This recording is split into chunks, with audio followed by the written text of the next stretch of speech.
First topic. Labubus. Labubus. Labubus. Labubus. I think just like many, at first when I heard about these Labubus, I thought this was some kids thing. Like back in the day when I was a kid, we had Pokemon, Digimon. By the way, Digimon is and always was superior to Pokemon. I'm not gonna get into it now. I'm gonna dedicate 7-hour video about how Digimon is actually superior than Pokemon, right? I'm gonna have a 7-hour essay about it. What you know about Digimon? What you know about Digimon Season 3 Tamers? At first I thought these Labubus were just some kid thing, right? When I was a kid, again, like I said, again, we had Pokemon, things like that. So I thought this is just a new kids thing, right? Little kids are into this thing. But then, surprise, surprise, I actually found out that kids are not the only ones who are obsessed about these strange toys. And it turns out that adults are actually more obsessed about them. So I looked at a bunch of videos, and of course I was disappointed. Yet another moment. Humanity disappoints. An interesting thing about it is there's two groups of adults that are obsessed with these things. One, it's women, right? Women are obsessed. It's mostly women who are obsessed about these. And the second group is gay men. For some reason, I haven't seen a single straight man that is into these things. It seems to be just women and gay dudes. And part of it, I think, because there's certain reasons why these Labubu dolls are so popular, why it's such a big craze. One of these is these things have become some sort of fashion accessory, right? So women and gay men are putting these dolls as accessories on their bags and pants and things like that. You can see these women have their handbags and they are putting these Labubu dolls on their handbags as accessories. So that explains why women, because whoever is behind these dolls, Chinese I think, right, are geniuses, and they specifically marketed these dolls as fashion accessories, right? That's one reason why they are so big with women and gay men, right? They are fashion accessories. A bunch of celebrities bought them and used them as fashion accessories. They probably were paid to do so. That's how it always works. These companies pay these celebrities to promote something. So that's one reason why. Another reason why, it's scarcity.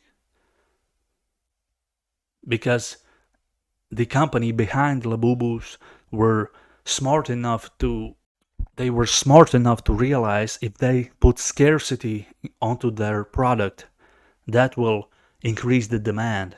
So I think they have certain amounts of Labubus and they discontinue it. So let's say they put, I don't know the numbers, let's say 1,000 of this type of Labubu.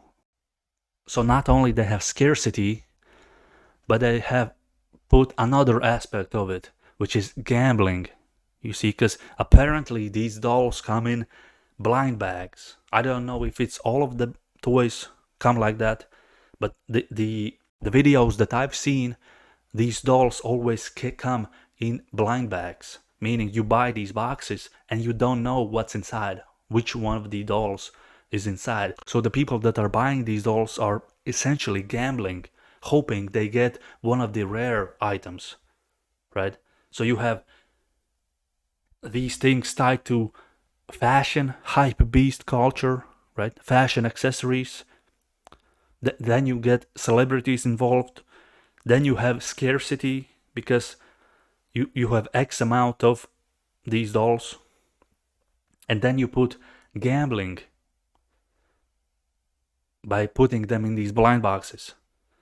And this is why this is the perfect recipe for the success.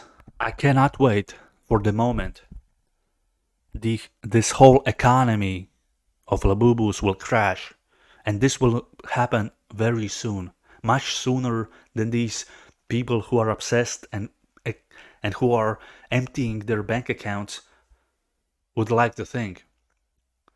This craze will end much sooner than something like NFTs, right? I think it's going to be less than a year. In less than a year, you will go to a thrift shop and you will see these dumb toys for $5 a piece. And all the people who bought into this will cry themselves to sleep when they remember the insane money that they spent on these plastic, cheap, dumb toys. Right? Anyone buying these toys for some sort of future investment is delusional. This won't be a long-term, this isn't a long-term strategy for some sort of cryptocurrency-like investment. You're not gonna be able to cash in, right? The best thing that you can do is sell them now, because in few months, this whole thing will be over. I guarantee you. Looking at the design of these Labubus, they kind of seem familiar. You kind of need to squint a bit, and they kind of seem familiar. Suspicious. Little suspicious.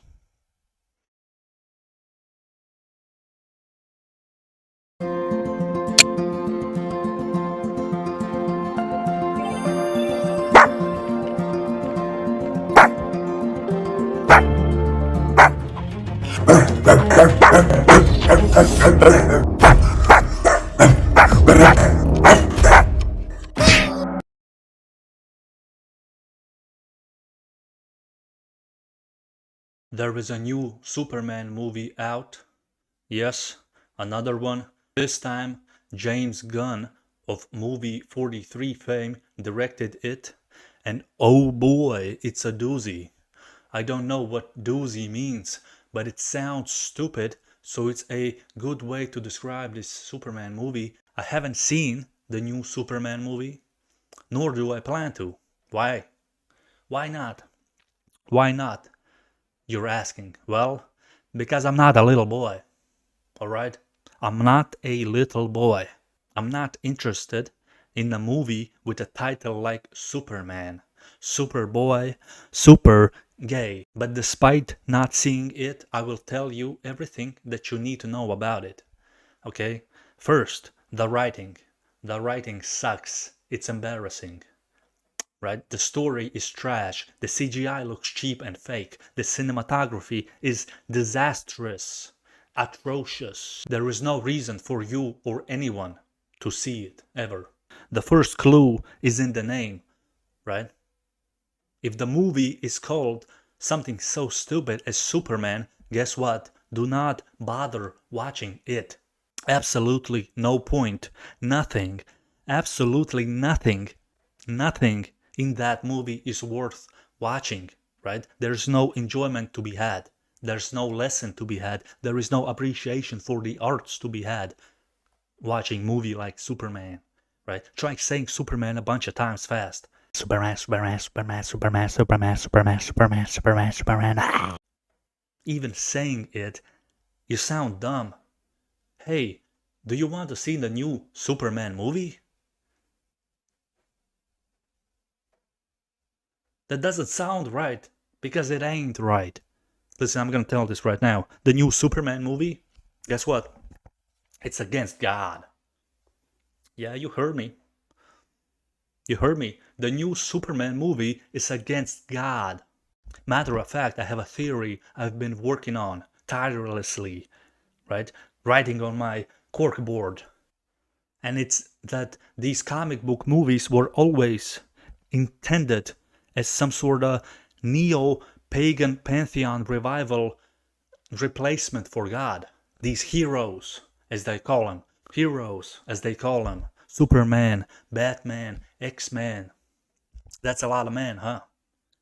Sounds kinda sus. What does the pagan pantheon of the Greek and Norse gods and superheroes have in common? But guess what? Both have human qualities, both have god-like qualities, right? There's a lot of similarities if you want to analyze even further, there's a lot of similarities that you can see and find.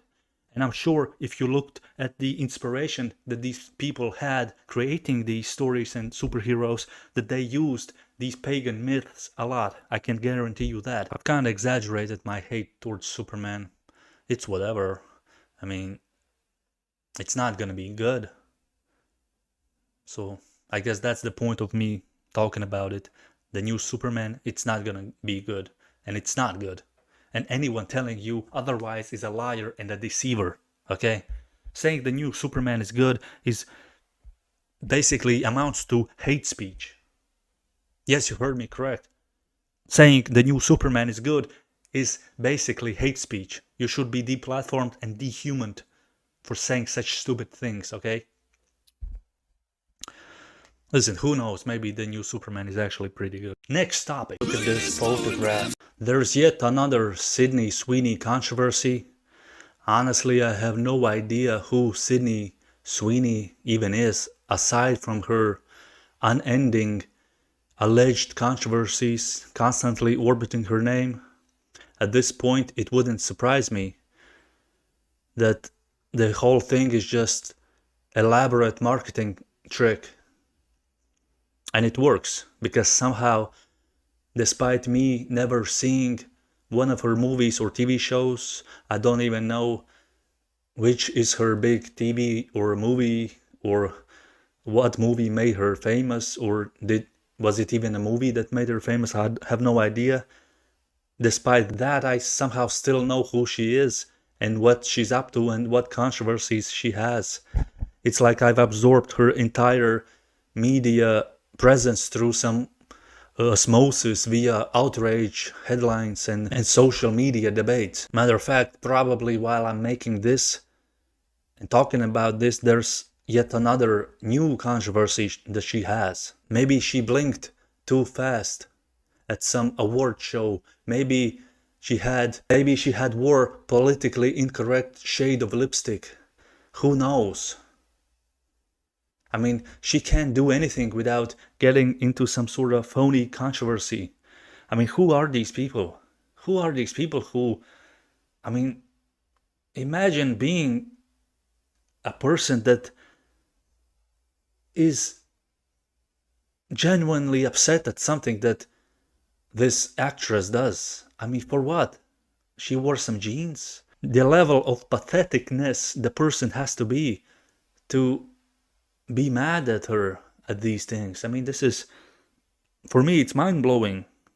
I can't even wrap my head around it. But I guess these people exist that live for this, they live for a moment to get upset, to be outraged, to be offended. It's like a drug to them. Look at this photograph. What's gonna be next? What's gonna be the next controversy of Sydney Sweeney? I wonder if they're accepting bets at websites, at betting sites. What's the next Sydney Sweeney controversy? I got $200 that she's gonna piss off a vegan or something. She got some nice tits though. Look at this photograph. It's interesting that the only people that are constantly getting upset at Sydney Sweeney just happen to be women. And not only women, they also just happen to be not the most attractive women. Look at this photograph.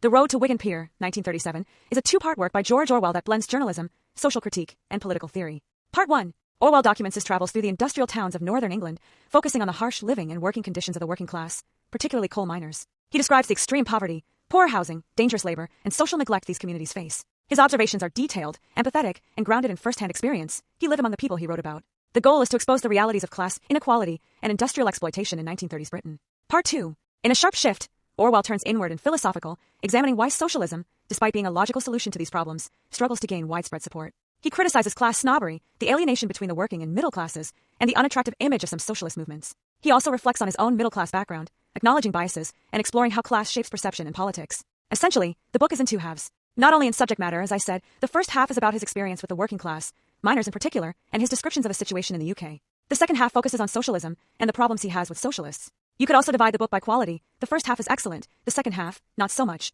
First, the positives. This is, overall, a good book, despite my reservations about the second half. Orwell's portrayal of working-class life in 1930s England is vivid and immersive. It transports you to another time and place while making the people and settings feel authentic and genuine. That quality alone makes it worth reading. My issue with the second half is Orwell's approach to apologetic. And don't get me wrong, this book is Orwell's attempt at socialist apologetic. It's very black and white, not subtle. He's not dancing around anything. He's a committed socialist, and that's the message he tries to push in this book. And that's fine. I'm not criticizing it simply because I disagree with Orwell's political views. It's perfectly reasonable, especially considering that I have the luxury of observing history after Orwell's time. Maybe if I had been living in his era, I too would have been more sympathetic towards socialism. My main issue is that Orwell often states things without providing an argument or attempting to prove his position. He'll say something like, socialism is the only answer. Okay, but can you actually explain why you think that? He assumes that what he's stating is simply a fact, without even attempting to convince me as a reader or, as he hopes, a future socialist. That's not good apologetic. Why is this the way? Convince me. Don't just say, socialism is about liberty and justice. Throwing out empty phrases and cliches is not a compelling argument. This is especially ironic given that Orwell spends much of the book critiquing other socialists for their inadequate and ineffective approach to spreading socialism. Basically, in my opinion, Orwell isn't effective here at creating new socialists or convincing people that socialism is the answer. Perhaps that wasn't his intended audience. Maybe he was writing for people who were already sympathetic to or committed to socialism. Also, Orwell does something that I absolutely can't stand, asserting a false dialectic of two. It's either this or that, two options, that's it. Right. It's either socialism or fascism. No, buddy, that's not it. That's a trick, that's a scam. If anyone tries to do that to you, they're full of shit and are trying to pull a fast one. It's like the horseshoe theory, right? You have two options, but they are both connected, so in reality you have no real choice. Something like that, right? Okay, whatever, I hope I made some sense. But yeah, the book is pretty good, at least the first half. I would definitely recommend it, especially for its vivid and authentic portrayal of working class life in 1930s England. Even if I have reservations about the second half, the immersive storytelling alone makes it worth it.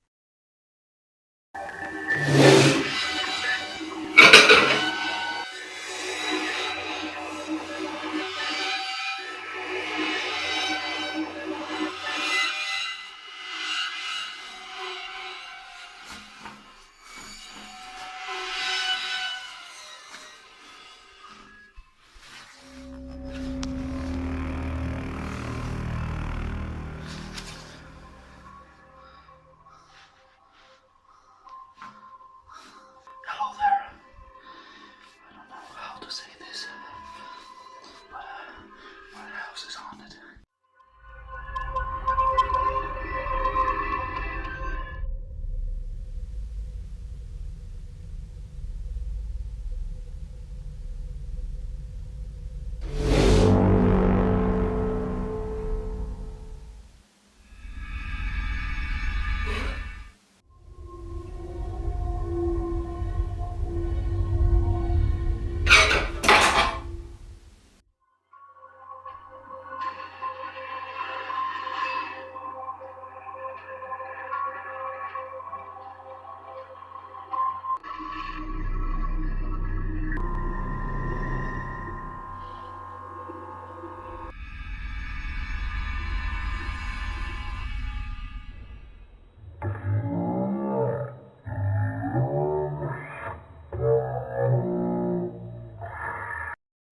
It's all over. What? What is that?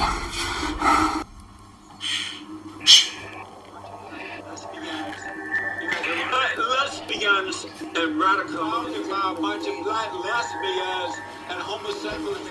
You are a lesbian.